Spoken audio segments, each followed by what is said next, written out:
Hey, Chris Manning here from Locked On Cavs, getting you ready for Cavs-Celtics. We have John Karalis and a crossover show today. I want to tell you that today's episode is brought to you by FanDuel. Make every moment more. Right now, new customers get $150 in bonus bets with any winning $5 bet. That's $150 with any winning $5 bet. Visit FanDuel.com/locked on today to get.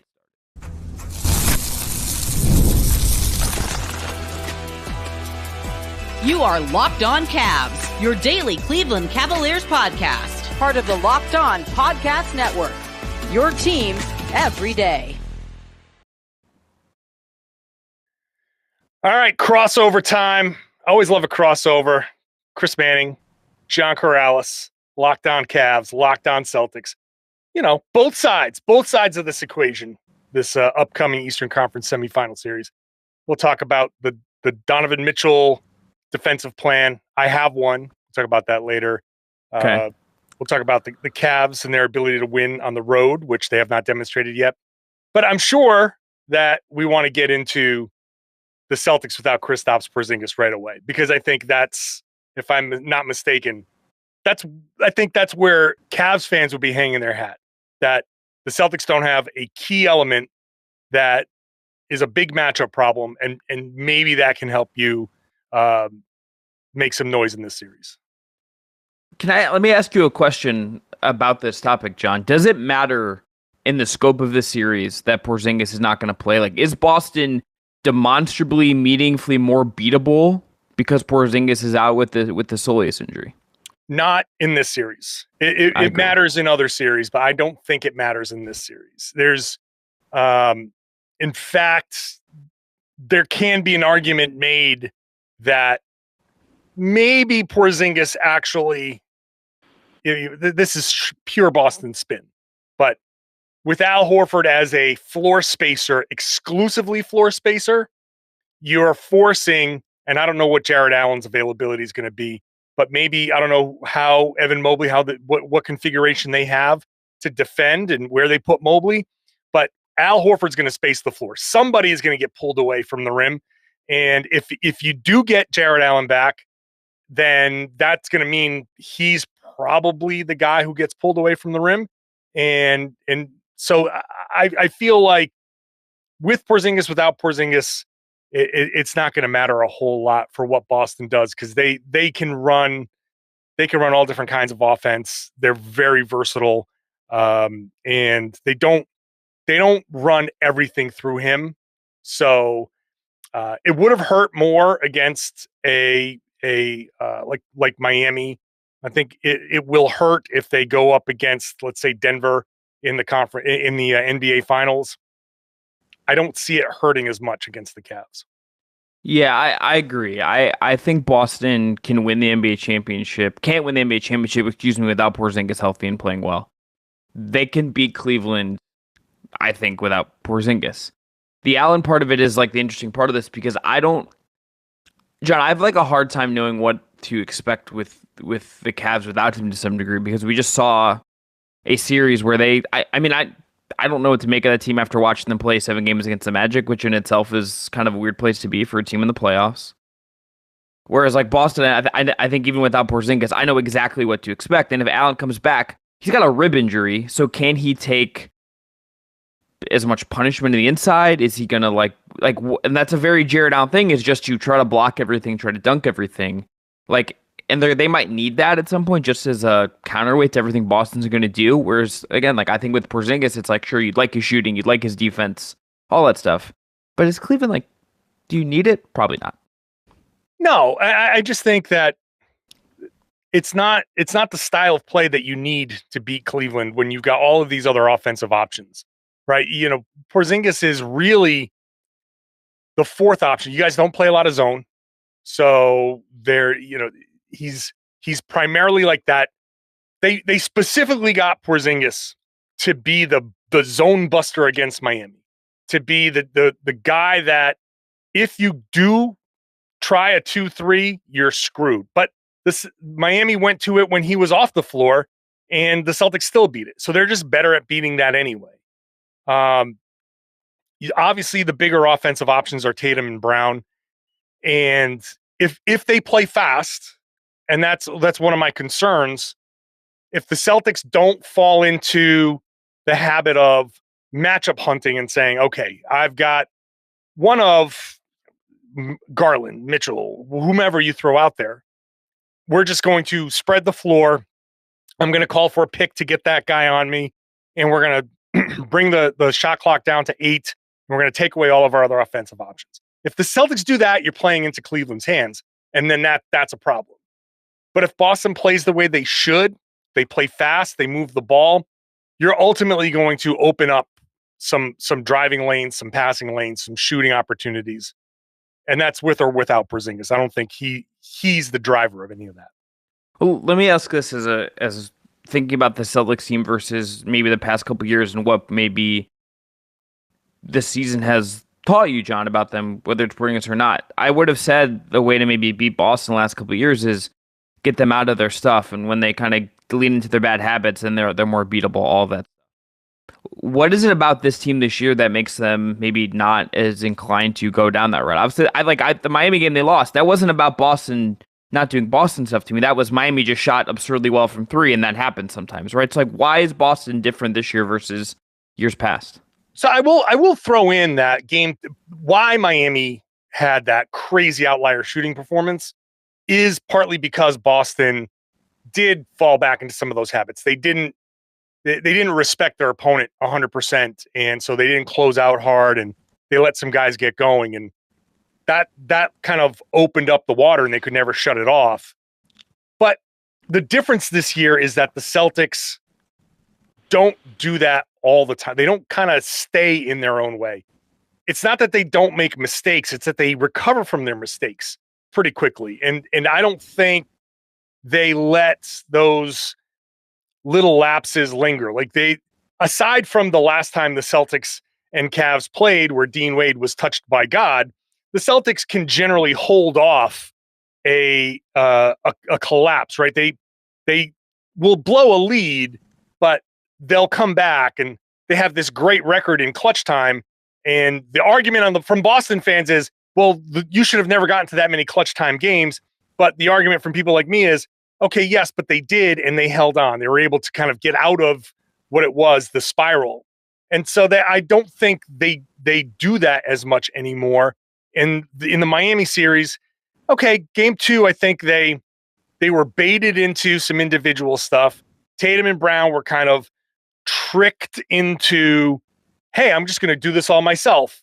And they did fall into the bad habit of, well, superstars are supposed to play big in these series, but the way this team is built, that's not where Boston's best success is. They got out of that in games 3, 4, and 5. They moved the ball well. All of a sudden, Derek White became, a like Grant Hill. He all of a sudden, these other guys stepped up. Porzingis had a big game before he got hurt. The strength in Boston and why they're able to go on these huge runs is not because Tatum and Brown do these things. It's because they draw the attention, and other guys are very capable of taking big advantage of that. And if Tatum and Brown don't do that and they play that team basketball, if they maintain that maturity, they maintain that poise, something that was missing in the past couple of seasons. If they maintain that, then it's really hell on an opposing defense because you have to sell out to stop something. Yeah. And Tatum, especially Brown, has gotten a lot better at this. They will accept, oh, you're selling out to stop me? No problem. I accept your double team. Now we're playing 4-on-3 with the other one of the 2 stars. And they just happen to have Derek White, Drew Holiday, and now Al Horford as the other 3 to play 4-on-3. So that's the biggest difference. Yeah, the last thing I would say here is the way the Cavs match up defensively versus Boston, I think, will be really interesting, especially if there's no Allen. With Allen, it's a little cleaner. It's, Evan Mobley's probably defending Tatum at some point, or maybe he's on the least. Maybe he's on Drew Holiday and he tries to muck up the paint in that way, and they just try to funnel shots to Drew Holiday's way. I could see that. And then Allen's obviously protecting the rim. But if there's no Allen, or Allen is compromised and it can't give you as much, or whatever that looks like, that's a whole other question to me, John, because I think you could have a world where, okay, Mobley's got to defend the paint. Who are you like? Are they going to try to start, which they did, like in Game 6, started to Marcus Morris just for size? Like what that you're already kind of screwed there. Okoro, I love. He did a really commendable job on Banchero in Game 7, but he's a little small to defend Tatum or Brown. Like he just is like 2 more inches would be great for him in that matchup. They don't have great options to defend the wings, and also like they have to defend the big guards as well. Like there's a lot on the Cavs. As good as the Cavs can be and have been defensively times, I think there's a lot of pressure on their plate to just even match up in a logical way defensively with Boston, and much less like get them out of their stuff and get them out of any sort of rhythm. Yeah, which makes me think that it's going to be hard. This is going to be a tough series. I don't want to sound like when I say stuff like this, I know Miami Heat fans tend to call me arrogant. I'll text Wes Goldberg, our buddy, and be like, Wes, can you stop being mean to John? Thank you. Yeah. Can the Cavs win on the road? It's going to be, I think, less about the Cavs and more about the Celtics. Why don't we talk about that when we come back? And I will dunk on the Cavs for like 2 minutes, and you can just sit back and we'll see how I cook with that. Today's episode is brought to you by our friends at BetterHelp. Therapy can be a great tool. I'm a longtime therapy goer. It's made a big difference in my life. And look, sometimes we all need the opportunity to get something off our chest, big or small. Certain things can be really hard and get to you. It's important to let that out, especially to someone who's unbiased in your life. So today, I want to say how I really feel about something. You might even be thinking the same thing this week. And John, this one's really for me and you as people that go to the arena and cover games. Can the NBA start games on time? No. Can we, if it's 7 o'clock, if it's 7 o'clock, can we start at 7? If you're going to say if it's really 7:08, tell me 7:08. I want some honesty up front in my relationship with the NBA. That's all I'm asking. That's all I'm asking. No, the NBA is just not going to be honest with us. It's going to, and it drives a lot of people just up a wall for sure. Me especially. Yeah, me too. I'm sitting there at the other arenas. I'm sitting there like, okay, I got out here. I'm set up. I'm like ready to go. There's still 10 minutes on the clock. All right. Yeah, I guess we got to do that. But therapy can be different for everyone. Most of us have bigger problems than our favorite sports team and games starting on time. And it's important to get things off our chest every once in a while. If you're thinking of starting therapy, give BetterHelp a try. It's entirely online, designed to be flexible and suited to your schedule. Visit BetterHelp.com/LockedOnNBA to get 10% off your first month. That's BetterHelp, HELP.com/LockedOnNB. Hey, I want to invite everybody to make sure they're watching Locked On Sports today, streaming 24/7 on YouTube. It's on the Amazon Fire TV channels app.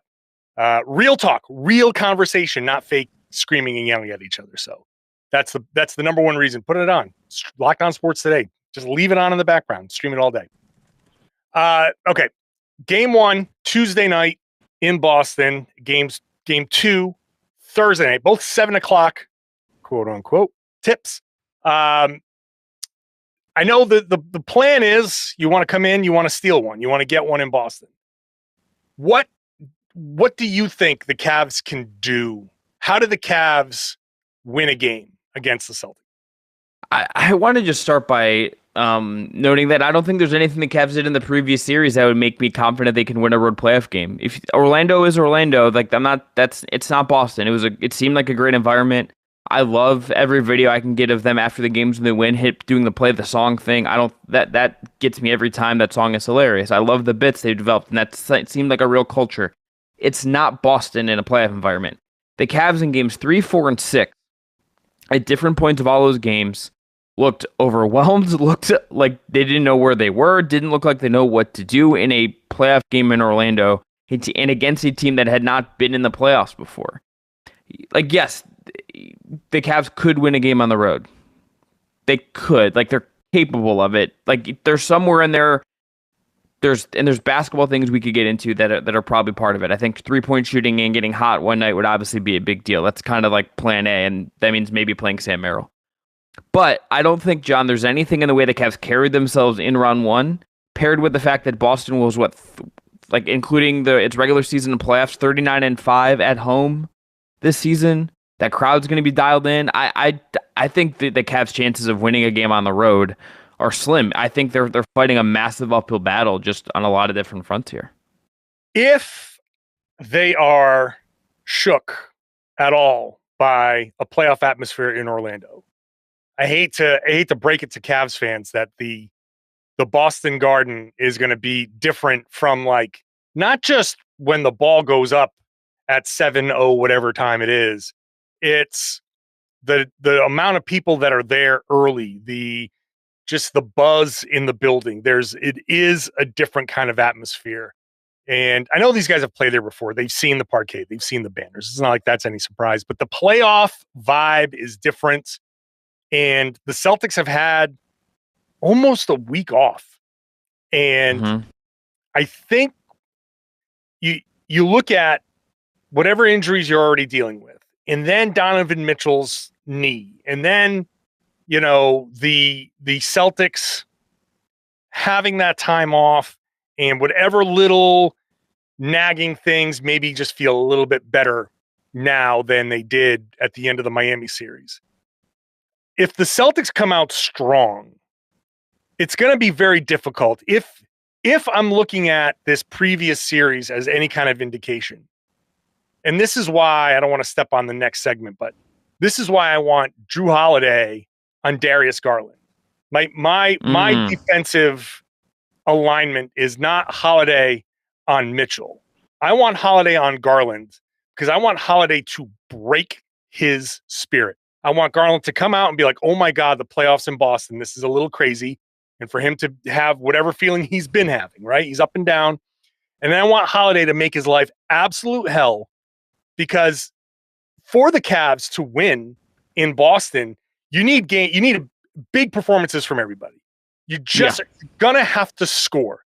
You're not gonna win a 90 to 85 game against the Celtics. Even on a bad shooting night, the Celtics are going to score 100 because they're probably going to A, put up a bunch of shots in general. B, let's talk about the lack of rebounding that from the Cavs. Can the Cavs keep the Celtics off the offensive rebound, off the glass? If the Celtics are able to crash the glass and get more possessions that way, if they're able to win the possession battle, then even on a cold night, they're going to put up a bunch of points. And can the Cavs put up 110, 115 to hang with the Celtics and steal one? Because when Miami beat Boston, they put up, I believe, 110. That, I think, is going to be the number. Now, I want Garland, I want his spirit broken because he's one of the keys to getting to 110. Mitchell, I kind of don't even care if he scores 50.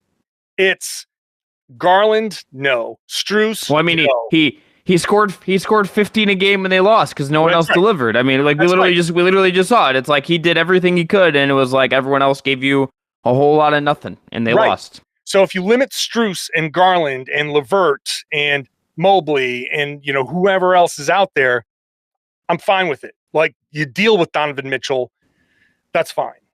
But my defensive focus is Garland because he seems a little shaky to me. He's been shaky. It's been a really weird year for him. A lot of different reasons.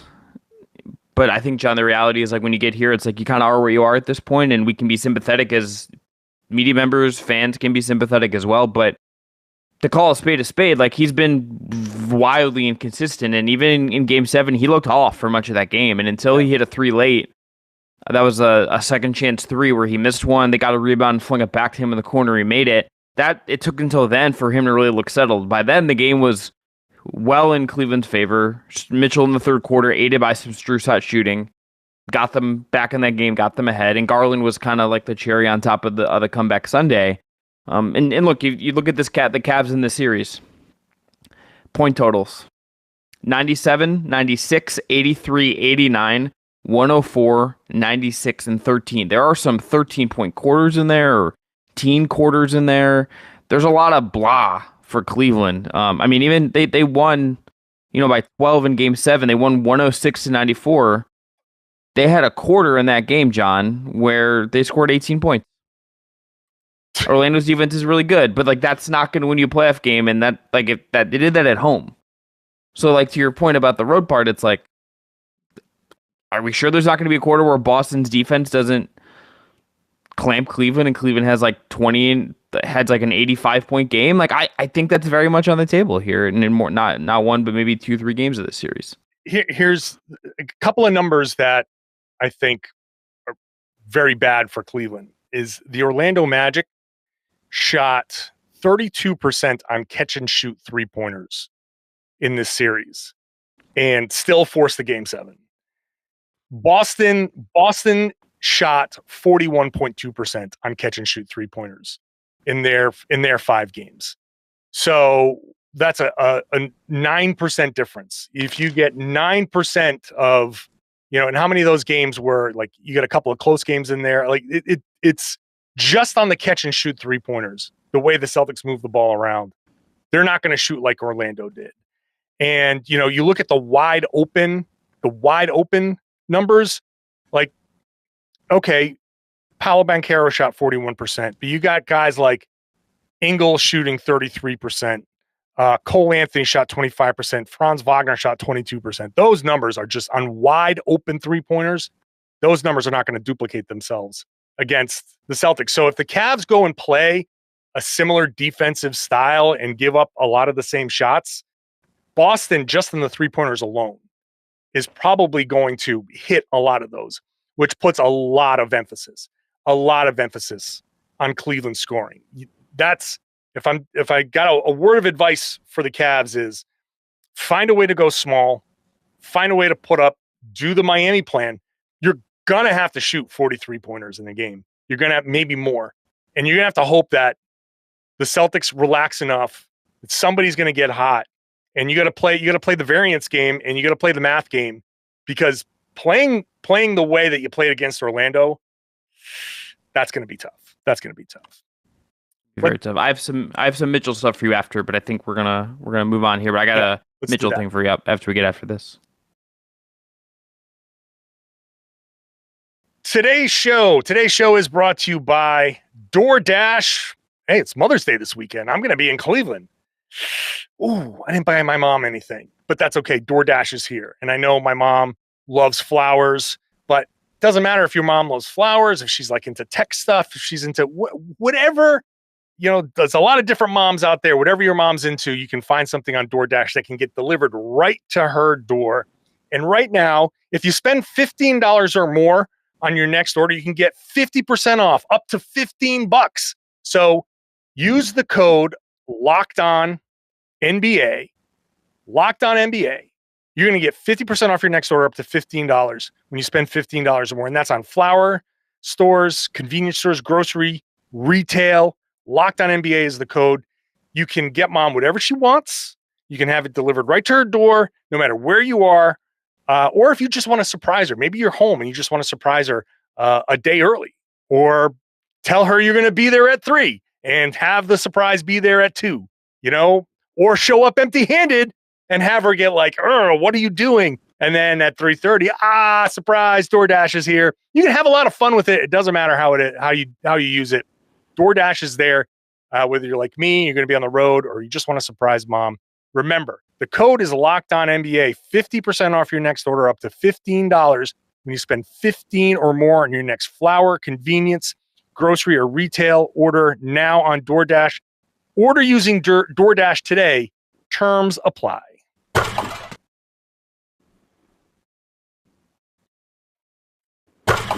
So Donovan Mitchell. Mm-hmm. So Celtics, in the against, yeah. Go ahead. No, go ahead, say, please. The Celtics are. I don't think the question here is how do they stop Mitchell. It's how do you limit him instead of 50 and not the assist. Like if you can keep him to 30 or less, fine. Because I have no confidence in Cavs scoring 70 from everybody else. So it's not about stopping him. It's about limiting him and limiting his efficiency. That's my take on Donovan. Yeah, and look, the 2 regular season games this year that he played against Boston, both Boston wins. He did not play in the Dean Wade game, the Kelsey brothers game that the Cavs beat Boston in Cleveland. Mitchell had 29 on 11 and 22 shooting in one and was 5 of 13 from 3. And the other one, he had 31 but was 2 of 8 from 3. He took 2 free throws in one game, 5 in the other. I think, John, the key to me would be this. You said, you would put Jrue Holiday on Darius Garland. I think that makes a lot of sense. I think Derek White. I think Brown. Maybe Tatum at times. I think that's more than enough for Mitchell, and I think he'll get his. He's too good not to. I think as long as his body doesn't get totally worn down by the series, he's going to get his. But I think if it skews more efficient, if he doesn't take a lot of free throws, if the threes aren't falling, that's a win for Boston. And I think too, even not Mitchell at the top of it, but everyone on this Cavs team, they're probably going to be exhausted, especially in game one. Yeah, they didn't look as exhausted as like Orlando did at the end of game 7. Like Banchero at the end of that game just looked absolutely cooked, and understandably so. But they've only had a day they had a travel day at that to recover. Like that's not enough. And Boston's had that week that you said, and like the series just goes on. That's what playoff basketball is, but that absolutely favors Boston, and that favors their ability, I think, to throw a lot at Mitchell and wear him out even at the start of the series. Yeah, I think the first game is very likely, and then I think they're favored by like 11.5 or something like that. It's very likely going to be a rough one for Cleveland. It's just coming to Boston after a 7-game series. Celtics are sitting there. They're going to be amped. Maybe the Celtics are too amped. Maybe they foul a little too much. Maybe they get themselves into trouble. Game 1, I probably am looking at a blowout win for Boston. Game 2 is the one, if Cleveland is going to steal one, very much like that Miami series, Boston maybe be getting a little bit overconfident, and Mitchell kind of getting hot early, the Celtics overreacting, and other guys getting hot and then going from there. Like that, I think, is the formula. I want Jaylen Brown to start on Donovan Mitchell. I want length. I want some physicality. I want the coaches to sit down to Jaylen Brown and hypnotize him. Do not bite on pump fakes. Do not foul. Just make life difficult. Just contest, right? Wait for him to go up. You're taller. You're athletic.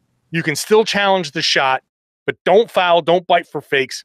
And there's going to be help, right? So if I have knowing that there's always switching, right? So this is not going to be like how it's always going to go. Brown on Mitchell, Jrue on Garland, Derek White on Strus, and then what do you start? You're starting Morris, so like Horford on Morris. So Okoro got the game 7 was Mitchell, Garland, Okoro, Strus, and Mobley. So it'd be those. I think it would be those 5, but I could see.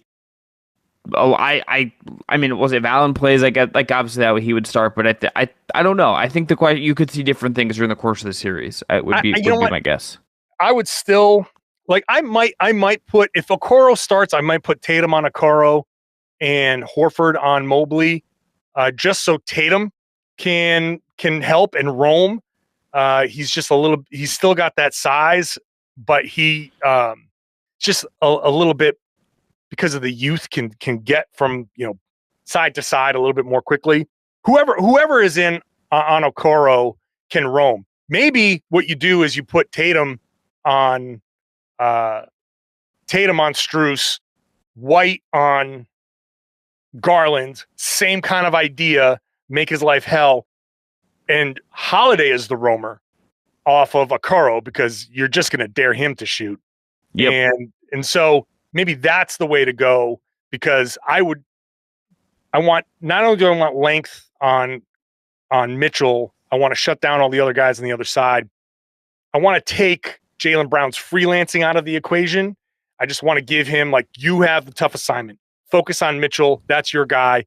And Holiday gets to be the roamer because he's just an elite defender. So he's the one that can make those decisions. If Mitchell spins, you can jump. He knows when to double. And if you're doubling off of Okoro, big deal, right? So that's that. If Okoro starts, that's my configuration. If Allen starts, than Tatum on Mobley and Horford on Allen, or Horford on Morris if Morris gets the start. But that's my plan. You want to make some picks? Let's make some picks. Do you want to go first? Yeah, Celtics in 5. This is not a hard pick. Boston's better. Boston is better. They're deeper. They have the best players. They are less tired. They have given you reason to believe in them as a basketball team the course of the season. The Cavs, even with beating Orlando, just haven't. Like, the Cavs aren't, they're fine. Congratulations to them. They won a playoff series. They needed to do it after last year. They needed to redeem themselves in some way based on their crappy first round and a lot of the things they did in the first round. But there's nothing about that team, aside from Donovan Mitchell and Evan Mobley's defense, perhaps, that is particularly inspiring right now. Boston's way better. Boston is arguably, if Porzingis comes back, the favorite to win the title. Give me Boston in 5. I agree. Okay. I think there's one game where they're give Mitchell, give those guys a game, wherever it is. I hope, just for my own sanity, that it's not a home game, because I'm sick of the Celtics somehow losing home games in the playoffs. I did love all the fans just at the game just being so like disgusted. They're just like can't even like tolerate like seeing this happen again. I'm out. I'm opting out. Loved it. Loved them checking on their mental health in that moment. It was really rough. So I'm hoping that it's the gentleman's sweep, the 3 wins in a row. You get one at home. I actually hope that's how it goes. I don't even hope that it's a sweep. I hope that Cavs fans get that one game at home, because it's been an up and down season. I don't know what's going to happen with Donovan Mitchell. I want to see you guys at least have a win to walk off with and enjoy, your off season, however crazy it's going to be. Boston gets to win a series at home and sit there and wait for whatever New York and Indiana do. So yeah, Celtics in 5.